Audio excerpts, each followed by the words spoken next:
ইউসুফ আলাইহিস সালামের ভাইরা এত জ্ঞানী ছিল, এই কিচ্ছা কাহিনী কোনের টাইম নাই। তবে তবে যদি বলি তো হয়তো আর কোনোদিন শুনেন নাই, আজকেই বলবো। আর এখন এটা হইল ইউসুফ আলাইহিস সালামের 10 ভাই রাস্তা দিয়ে যায়। তুই একটা বলতেছে এই রাস্তা দিয়ে আমাদের আগে একটা গাভী চলে গেছে, সাথে আরেকটা জবাব দেয় হ্যাঁ এটার একটা চোখ নাই। আরেকবারে কয় হ্যাঁ এটা 7-8 মাসের অন্তত গাভীন হবে। ওই মহল্লার একটা গাভী চুরি হয়েছে, এক চোখ নাই, 7-8 মাসের গাভীন। হে লোক খুঁজতেছে গাভী, এখন দেখে সুর বাড়ির কাছে দেওয়া যায়, এই দাও তোমরা আমার গাভী চুরি করছো। না না আমরা 6 নম্বরে আলবা, আমরা শুন না। তাইলে আমার গাভীর যে এক চোখ নেই কেমনে কইস? আমার গাভী যে 7-8 মাসের গাভ, এটা কেমনে বললা? এবং এই রাস্তাতে যে গাভী গেল বলদ তো হতে পারে, গাভী গেছে এটা কেমনে বললা? আন্দাজ করে কইছি, বুদ্ধি খাটাইয়া কহ, বুদ্ধি খাটাইয়া এইভাবে হুব হয়ে যায়। চলো বাদশার দরবার। বাদশার দরবারে নিছে। বাদশা বললো তোমরা কি চুরি করছো? না না না আমরা 6 নম্বরের আউলা। বাদশা কই ঠিক আছে, মেহমান তো আগে খাওয়ান দাও, বিচার করে হবে।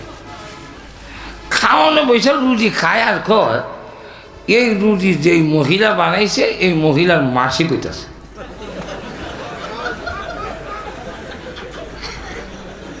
বাদশা দূর থেকে শুনতেছে, এরা যে কয় খবর নিয়ে দেখে যে বান্দি রুটি বানাইতেছে ঠিকই তার মাসি করছে। এই গাইবি খবর হেরা জানে কেমন। আর একটা কয় শুনছো কি এই দেশের যে রাজা আছে না, এটার জন্মের দোষ।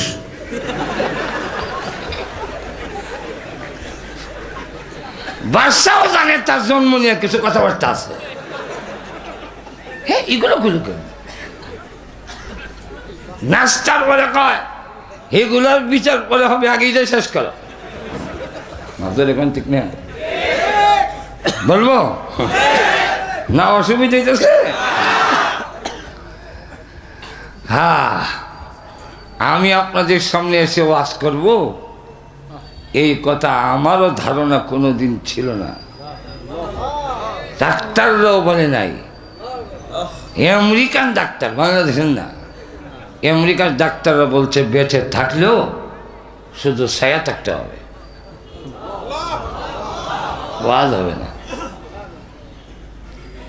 কিন্তু আল্লাহ দেখাইয়া দিলেন ইচ্ছা করলে সব পারেন। Thailand to America 3 bar operation, কাটাকাটি, গোয়ালা 3 বার কাটছে।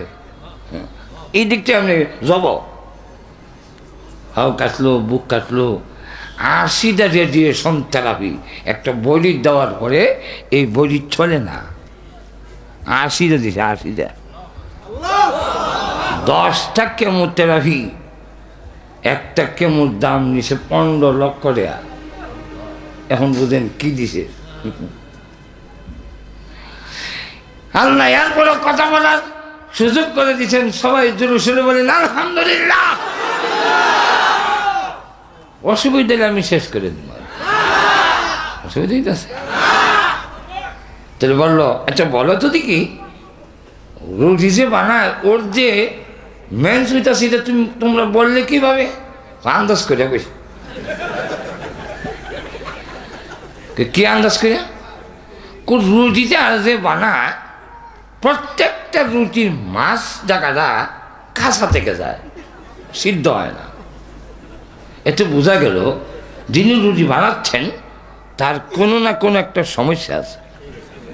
আর মেয়ে লোকদের মাসিক একটা সমস্যা তো আছে, এটা আন্দাজ করে কইছি যে এই মাসের কোনো সমস্যা না থাকলে রুটি যে মাঝখান কাঁচা দেয় এটা কইতারে না গেলে কয়টা তোমরা আন্দাজ তো মারাত্মক। আচ্ছা বাচ্চার যে ধর্মের দোষ এটা কেন বুঝছো? দেখেন নুন ওয়াল কালামি এই সূরার মধ্যে আনছেন তাফসীর মারিফুল কোরআনে। ইহুদি হোক, খ্রিস্টান হোক, বৌদ্ধ হোক, নাস্তিক হোক, বৈধ পন্থায় যদি জন্ম হয়ে থাকে নবীকে গালি দিবে না। যারা নবীকে গালি দেয়, নবীকে নিয়ে কুৎসা রচনা করে, তাদের জন্ম বৈধ হয় না। যারা আলেম ওলামা সম্প্রদায়কে নিয়ে গালি দেয়, মোল্লা আল্লাহ, আমি হয়তো একাদশী হতে পারি, কম মোল্লা সমাজ দোষী না, মোল্লা সমাজ করে তারা গালি দেয়, এরারও জন্মের মধ্যে কিছু ভেজাল আছে। ইমাম আবু হানিফা রাহমাতুল্লাহ আলাইহি বড় বড় ফিকহবিদদের নিয়ে মাঠের কোনায় মাসআলা রিসার্চ করতেছেন, আর মাঠে বাচ্চারা খেলে বল একটা এসে উনাদের সামনে পড়ছে। এখন কোনো বাচ্চাই বলটা নেওয়ার সাহস করে না। এক বাচ্চা কাপড় উল্লেয়া মূল্য হয়েছে দিকে দিছে, ইমাম আবু হানিফা দিকে দিছে, ইমাম আবু ইউসুফ কি হয়েছে, ইমাম শাফি কি হয়েছে কইয়া কাপড় উল দেয়া ইমাম আবু হানিফার সামনের থেকে বলটা নিয়ে গেছে। ইমাম আবু হানিফা ছেলেটার দিকে তাকাইয়া বললেন, এই ছেলেটার জন্মের মধ্যে সমস্যা আছে, কুলিয়া দেহের থেকেই সমস্যা। তো সবাই জিজ্ঞাসা, হজরত হের জন্মের যে সমস্যা এটা আপনি কেমনি বললেন? হের যদি জন্মের সমস্যা না থাকতো আলেমের সামনে এই আচরণ দেখাইতো না। এই বয়সে কমের পক্ষে 20 থেকে 25 বার দেখাইতে আটকাইছে রাস্তায়। তো কোনো ডাকাত রাস্তা আটকানোর পরে ড্রাইভার যখন বলছে যে আনসারি হুজুর বাত্তিটা জ্বালাইছে, সঙ্গে সঙ্গে গাড়ির একটু আড়ালে চলে গেছে, সেখানে গিয়ে আসসালামু আলাইকুম হুজুর, অন্ধকারও দেখছি না তো, গাড়ির যে আপনি এটা জানতাম না, মাফ করে দিয়েন, বদ্ধ দিয়েন না। তখন আমি বুঝলাম এটা ডাকাইত হইল, এটার জন্মটা ঠিক আছে। বলে আরো জোরে, নাইবে নবী, নবীর পরে স্থান হক্কানি ওলামায়ে কেরামে। ওলামা ছাড়া দিনে কোনো কাজ সঠিকভাবে পরিচালনা হবে না, হতে পারে না। সেটা মসজিদের হোক, মাদ্রাসার হোক, আর দাওয়াত তাবলীগী হোক। আর সুযোগে কম, সুযোগ পাইলে ওই দিকে একটু পরে যাব ইনশাল্লাহ। তো বললো বাদশার যে জন্মের মধ্যে দোষ, এটা তোমরা বলছো না যে জন্মের মধ্যে কিছু সমস্যা আছে? বলে হ্যাঁ কইছি তো। কেমনে জানলা? দেখেন, মেহমানের সাথে মেজবান, যার বাড়িতে খায় তার এখন মেজবান, যার বাড়িতে আসে যে আসে তার নাম, আর যার বাড়িতে আসে মেজবান। মেজবান কিন্তু মেহমানের সাথে খাওয়া সব নবীর সুন্নত।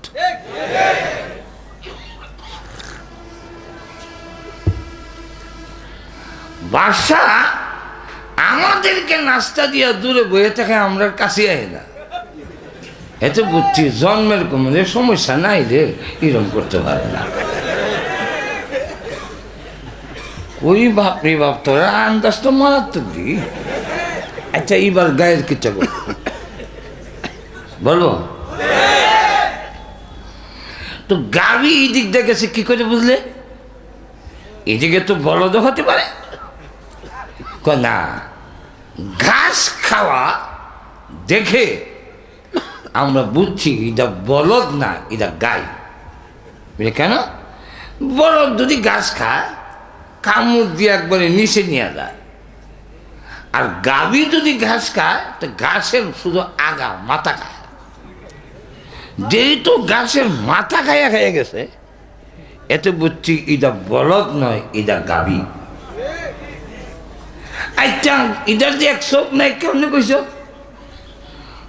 লাইল বা আইল দুনো সাইডে ঘাস আছে, একদিকে খেয়ে খেয়ে চলে গেছে, আরেকদিকে খাইল না, তো বোঝা গেল এক চোখ নাই, দেখছি না। আচ্ছা, এটাদের 7-8 মাসের গাভীর হইতে পারে, এটা বললাম কেমনে? দেখেন 4টা পা দাগ আছে, কিন্তু আমরা লক্ষ্য করে দেখছি যে সামনের পা গুলার যে দাগ, এটার চেয়ে পেছনের দাগগুলো বেশি গাঁথা হয়েছে, দাগ যে বেশি। এতে বুঝলাম ফেলের মধ্যে বাচ্চা আছে। বাচ্চা করে সুবহানাল্লাহ, তোমরা আকল মেধা এত দূর। কিন্তু লক্ষ্য করে দেখেন আকল কাজটা কি করছে। জামানা একটা ছাগল বকরির ছুরি দিয়া জবাই করে ওর রক্ত দিয়া জামানের রক্তে লাল রন্ধ করছে, ভিটামিন ক্যাটিবিন। আব্বাকে বোঝানোর জন্য বাগে খাইছে। আবার কান্দা, কান্দা কিন্তু অনেক জাতের আছে, এর মধ্যে একটা কাজ আছে নাটক কান্দা। নাটক নাটক নাটক এখান আসলে কোনো কান্দন না। ইদা ওয়াজাআহুম ইশাআন ইয়াবকুন,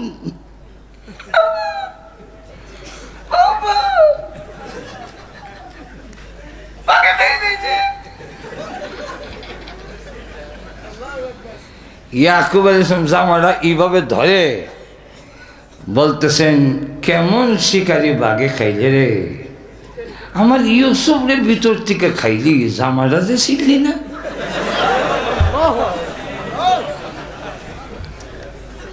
লক্ষ্য করে দেখি, লক্ষণীয় বিষয় হইল না বুঝেন, লক্ষণীয় বিষয় হইল ওরা বাবাকে বুঝাবার জন্য একটা ছাগল জব করে রক্ত দিয়া জামাটারে লাল করলো, কিন্তু ভাগে হামলা করলে তাবা দিলে যে জামা ছিঁড়া ছিন্ন ভিন্ন হবে, এতটুক বুঝ কেনার নাই। আগের কিচ্ছার থেকে কে বুঝছেন? এখন না আসেনি না নাই, তো ওরা ছুরি দিয়া জামাটা ছিন্ন ভিন্ন করলো তো হইতো, কিন্তু ইদা করতে আল্লাহ ভুলাই দিয়েছেন। কেন? যাতে খুনি ধরা পড়ে, অপরাধী ধরা পড়ে। এই কারণে পৃথিবীর যত খুন আছে, যত খুনি আছে, যত মেধাবী হোক, যত চালাক হোক, খুন করার পরে একটা না একটা ভুল করবি সে। এটা আল্লাহ করাইবেন। কেন করাইবেন? যাতে করে খুন উদ্ঘাটিত হয়। আমাদের দেশের প্রশাসন লোকেরা যদি সৎ হয়, আল্লাহর কসম করে বলি, একটা খুনও গোপন থাকবে না, থাকতে পারে না। তুই ইউসুফ আলাইহিস সালামকে জিজ্ঞাসা করতেছেন যে আপনার জামাটা রেখে দিল, এইভাবে খালি গায়ে হলাই দিল। আল্লাহ কয় এত কথা কইও না, এত দেখাও কে, জামা হলাই দাও না। আল্লাহ জামা হম গো, আরে তার গলার মধ্যে একটা জামা আছে,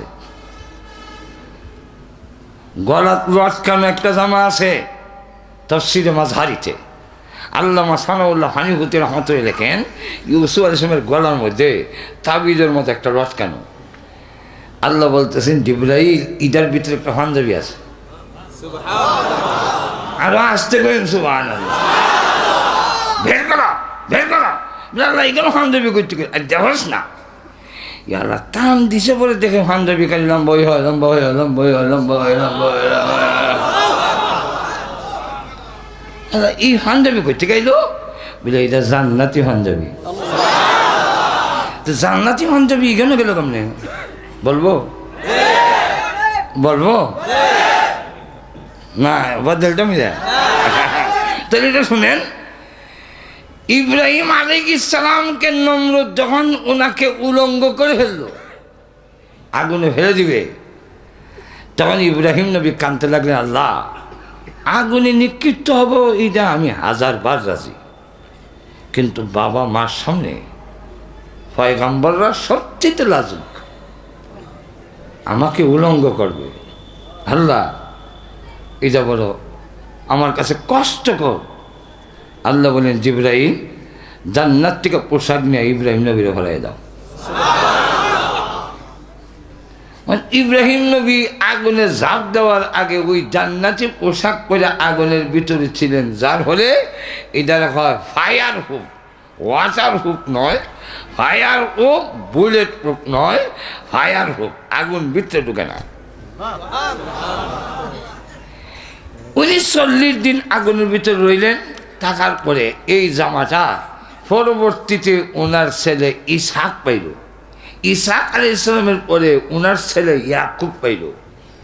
ইয়াকুব আলাইহিস সালাম জামাটারে খুব ছোটো কইরা, জান্নাতি জামা তো খুব ছোটো হয় আবার খুব বড় হয়, এটা ছোটো কইরা একটা কবজের ভিতরে ঢুকাইয়া ইউসুফের গলা দিয়া রাখছে, আল্লাহ আমার জান্নাতি পোশাকের বরকতে ইব্রাহিম নবীর শরীরের লেগেছে যেই জামা, ইসহাক আলাইহিস সালামের গায়ে যেই জামা লেগেছে তার বরকতে আমার ছেলের তুমি হেফাজত করো।